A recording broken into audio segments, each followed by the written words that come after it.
pour toutes les sans-papiers qui veulent venir en Europe. En plus, tous les Africains qui vivent en Afrique, qui veulent venir en Europe, je lance ce message-là pour leur dire, s'ils pensent l'Europe, c'est leur paradis, ils peuvent venir. Mais je voulais juste dire, pour ils mettre dans leur tête, l'Europe, c'est pas facile. L'Europe, c'est dur. Même c'est dur pour les Européens. Pour les Africains ou bien pour les Africains, c'est plus dur parce que l'Europe, c'est pas paradis. Si tu veux venir en Europe, mets-toi dans ta tête, c'est plus dur que l'Afrique.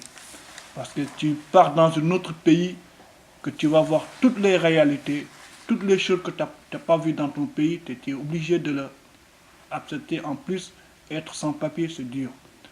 C'est dur, c'est dur, c'est dur. En fait, moi, je suis sénégalais. À l'âge de 10 ans, ma maman, elle a quitté en Sénégal, elle est venue en France. C'est pas ma maman qui m'a élevé, c'est ma grand-mère qui m'a élevé. Voilà. Elle est venue en France à l'âge de 10 ans, il a resté 10 ans ici avant d'avoir ses papiers. Après, il est retourné au bled. Quand il est revenu, là, il m'a vu, moi, son enfant, il m'a même pas reconnu. Après, ça m'a touché parce que moi, je dis, une part, l'Europe, il m'a fait. En fait, c'est à cause de l'Europe que je n'ai pas avoir bien contact avec ma maman. Je peux dire l'Europe, il m'a séparé avec ma maman. Pour moi, maintenant, c'est. Le seul qui me fait bonheur, c'est avoir le papier, être à l'aise avec elle. Parce que je sais très bien, là où elle n'est pas tranquille dans sa tête. Parce que tous les jours, elle pense, on peut m'arrêter dans la rue, on peut me ramener en Afrique. Or, j'ai personne là-bas. Parce que moi, si on me ramène en Afrique, je préfère mourir que partir en Afrique. Parce que je me mets dans ma tête, ma maman, elle est là. C'est normal que je vis avec ma maman. Comme j'ai entré à l'Europe, j'ai entré à l'Italie avec un visa. J'ai acheté visa, c'est cher un peu. Pour j'ai entré à l'Europe, pour je cherche ma vie.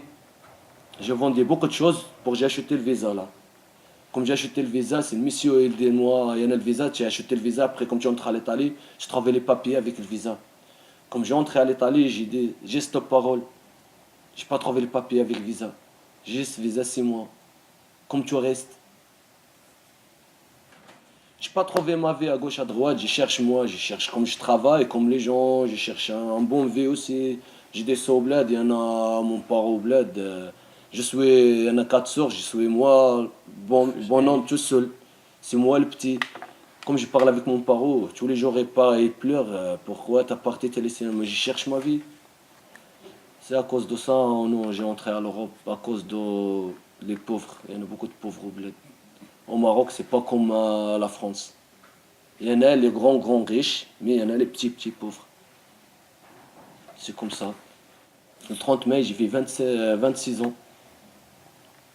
Là, comme je dis, il y en a 7 ans dans l'Europe. À l'Italie, 5 ans, je suis parti à Belgique, je suis parti à la Suisse. Mais là, je suis dans la France. Je vais vers la France, rester là, je cherche moi aussi un bon travail. Mais tout ça, il y en a dans la France, mais à cause de papier, t'as pas de papier, jamais je trouve ça. Je mets pas mes infos, il fait comme moi. Je mets mes infos comme moi, j'ai entré là, je cherche ça pour mes infos. Je travaille l'électricité, les voitures, l'électron. Ah oui, J'ai sorti au bled, j'ai resté là-bas 10 ans, j'ai pris le métier dans les garages. Après, mon père, il m'a dit, Abdo, tu restes dedans, mais j'ai dit non, c'est bon. Je reste pas là, tu travailles, tu fais beaucoup de travail, donc toi, 20 euros pour une semaine. Tu vas où? Tu achètes quoi? Tu fais un rasage, tu manges un sandwich, tu sautes. 20 euros, c'est tout de suite. Mais tu travailles, un bon travail. C'est pas. T'as entré pour tu prends le métier, c'est beau, t'as pris le métier, tu travailles bien. ce qu'il a dit Bamba, moi, ça m'a vraiment touché ton histoire, dans le sens que tu as été séparé de ta maman. Ça fait vraiment mal au cœur. Donc, et toi, en quelque sorte, tu es victime dans de l'immigration. La situation d'immigration qui perdure depuis longtemps. Comme ça, beaucoup de gens, beaucoup de gens. Ça perdure depuis longtemps, parce que regarde, voir la situation de mon papa, ça a une liaison avec sa maman. Sa maman déjà, donc elle a subi cette situation depuis, je sais pas, 20 ans en arrière. Et son fils, il arrive derrière, et c'est la même histoire. Et c'est vraiment douloureux ça. Et ça me fait mal au cœur. comme bien sûr ton histoire, ou bien celle d'Abdel Beaucoup qui a beaucoup de- fui son pays à cause de la pauvreté. Ouais. Je suis de nationalité algérienne. Je suis arrivé ici en France en 8 mars 2005. J'ai procédé à une demande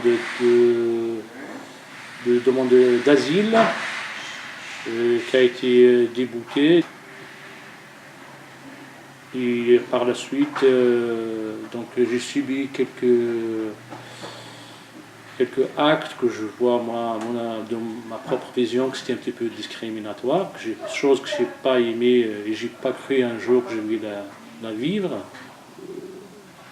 Et puis moi je me suis trouvé dans une grande dépression, j'étais hospitalisé. Et chaque fois ça me revient cette question jusqu'à nos jours. Je disais, moi, à des moments que j'ai des éléments qu'il faut, du travail et tout ça, pourquoi je ne suis pas régularisé cette période-là. Et donc, j'étais un petit peu seul, j'ai toujours un petit peu de doute par rapport aux gens, je ne fais pas confiance, ça m'a encore traîné dans la solitude. Dès le départ, j'avais peur. J'ai jamais imaginé que je vais vivre une telle situation dans ma vie, j'ai jamais pensé que je vais vivre une telle situation.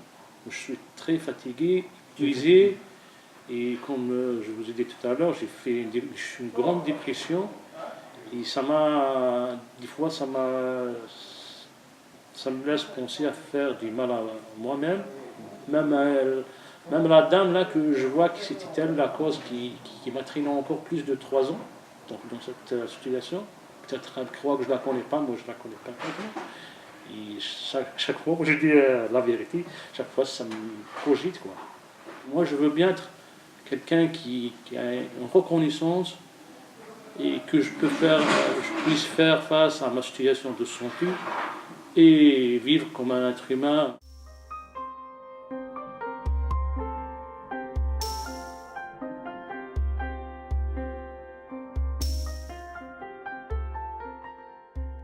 S'il n'y avait pas Emmaüs, je ne sais pas là où je serais, quoi. C'était en 2004. Donc, quand il m'a proposé, j'étais très content. Parce que j'étais perdu. Donc, pour moi, c'est extraordinaire. Donc, je disais, mais ces jours-là, je disais, mais c'est quoi ça? C'est extraordinaire. On me propose quelque chose et puis voilà. J'ai pas là où dormir, là où, comment dire ça, quoi, d'espoir d'aller chez quelqu'un ou n'importe où. Donc depuis ce jour, j'étais resté à Emmaüs. Donc à Emmaüs, il y a plein de sans-papiers. Et puis on a rencontré dans notre parcours, des fois je pense, je peux dire tous les gens qu'on a rencontrés avec leurs histoires différentes, qui est touchant. Des fois même, je pense à ça, quoi. Je pense, c'est-à-dire... je me dis, ça fait 6 ans que je suis en France sans papier. Et puis il y a d'autres qui sont là depuis 10 ans, et il y a d'autres qui sont là depuis 9 ans. Et puis quand ils racontent leurs histoires, pour toi, tu dis, ce n'est rien, quoi. Oui, parce que c'est une chose de sans-papier qui touche l'Europe. Hein? C'est bien l'amitié France-Allemand, mais il y a quelque part, si on fait des choses anormales, parce que la France et l'Allemagne, ils sont les deux pays qui sont commencés dans les années 90 de casser des droits d'asile en Europe. C'était allemand, la France. Après, les autres, hein, ils ont continué. Comme Nederland qui était déjà libéral, maintenant terminé. Comme Danemark, déjà libéral, maintenant terminé. Hein, hein. Il y a aussi des choses. Des gens avec des capacités, on est riche, et c'est aussi une chose des choses positives. Hein? C'est un vrai compagnon. Parce que je suis à Emmaüs, il y a ça qui compte beaucoup. C'est un compagnon. Pour moi, c'est pas une question de donner, c'est une question d'humain. Donc Angelo, vraiment,